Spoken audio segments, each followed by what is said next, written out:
Good afternoon student. आज हम दूसरी कविता जो है रामधारी सिंह दिनकर जी की, इस कविता का नाम है हिमालय। इसके बारे में चर्चा करेंगे। हम कविता को देखने से पहले रामधारी सिंह दिनकर जी का कवि का परिचय जो है वो ऊपरी तौर पर संक्षेप में देखेंगे। परीक्षा की दृष्टि से, एग्ज़ाम की दृष्टि से आपको ये बहुत महत्वपूर्ण है।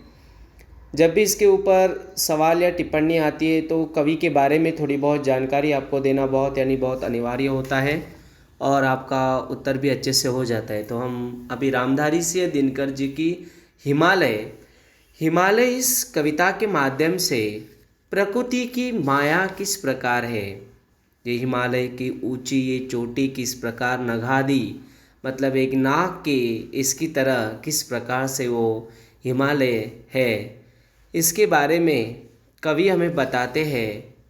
जो बातें उनको हम देखेंगे।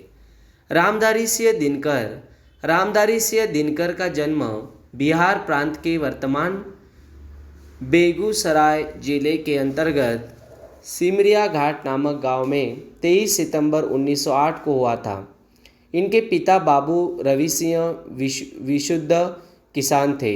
इन्होंने मोकामा उच्च विश्वविद्यालय से हाई स्कूल की परीक्षा उत्तीर्ण की। बाद में इन्होंने पटना विश्वविद्यालय से इतिहास ऑनर्स में बीए की उपाधि प्राप्त की। ये आरंभ में कुछ दिनों तक बरबीघा हाई स्कूल में अध्यापक थे।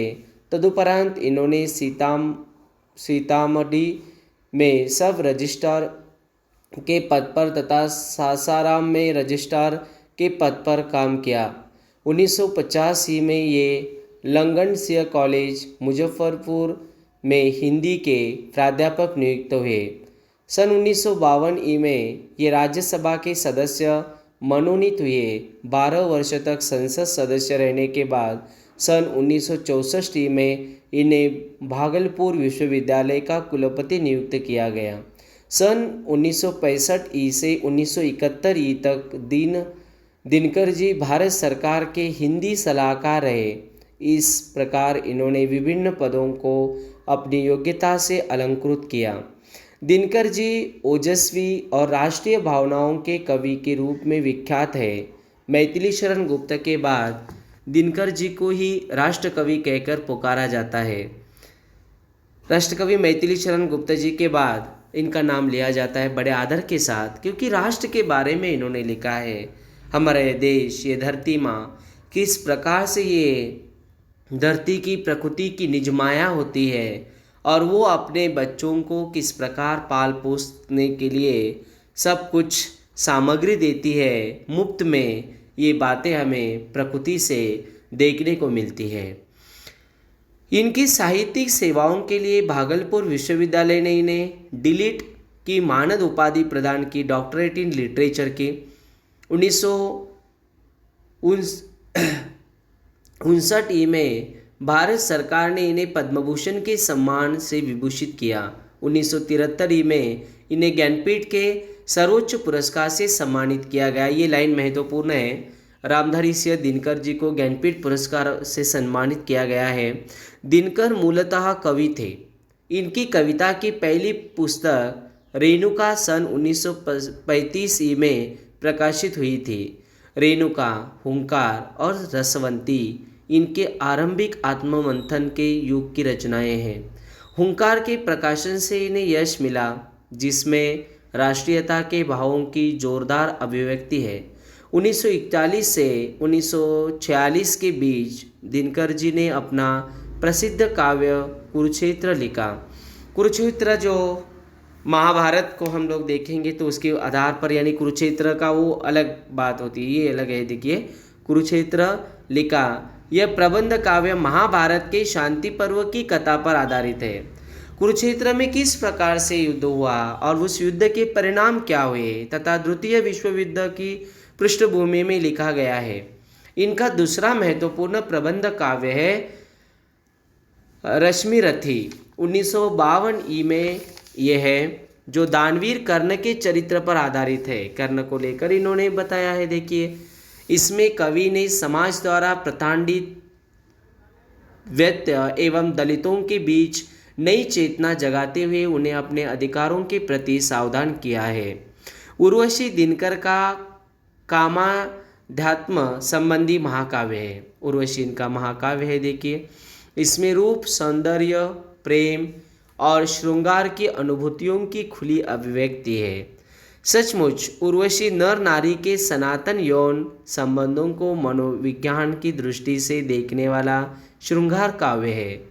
परशुराम की प्रतीक्षा में कवि ने राष्ट्रीय गौरव की रक्षा के लिए भारतीय जनता के शौर्य भाव को जगाने के लिए अत्यंत ऊंच भाव से युक्त वाणी का प्रयोग किया है। हारे को हरिनाम दिनकर की अंतिम काव्य रचना है। ये हारे को हरिनाम, इसको थोड़ा बहुत आपको अंडरलाइन करना है क्योंकि 1 अंक के लिए आ सकता है। फिर ज्ञानपीठ पुरस्कार से उनको सम्मानित किया गया है। उर्वशी दिनकर जी का महाकाव्य है, ये कामाध्यात्म महाकाव्य संबंधित है। देखिए, ये 2-3 बातें थोड़ी महत्वपूर्ण है। रामधारी सिंह दिनकर ने गद्य के क्षेत्र में भी इतिहास, निबंध, समीक्षा आदि पर पुस्तकें लिखी है। इनकी गद्य कृतियों में संस्कृति के 4 अध्याय 1956 ई सर्वाधिक विराट ग्रंथ है। भाषा की भूलों के बावजूद शैली की प्रांजलता दिनकर के गद्य को आकर्षक बना देती है। इनकी भाषा साहित्यिक खड़ीबोली है जिसमें संस्कृत के तत्सम शब्दों के साथ कई कई फारसी और अरबी के प्रचलित शब्दों का प्रयोग मिलता है। इनकी प्रकाशित जो साहित्य कृतियाँ हैं, दिनकर जी की रचनाएं निम्नलिखित है। काव्य रेणुका, हुंकार, द्वंद्व गीत, रसवंती, सामधेनी, कुरुक्षेत्र, बापू, धूप और धुआं, रश्मिरति, नीलकुसुम, नए सुभाषित, उर्वशी, परशुराम की प्रतीक्षा, हारे को हरिनाम, इस प्रकार इनका साहित्य है।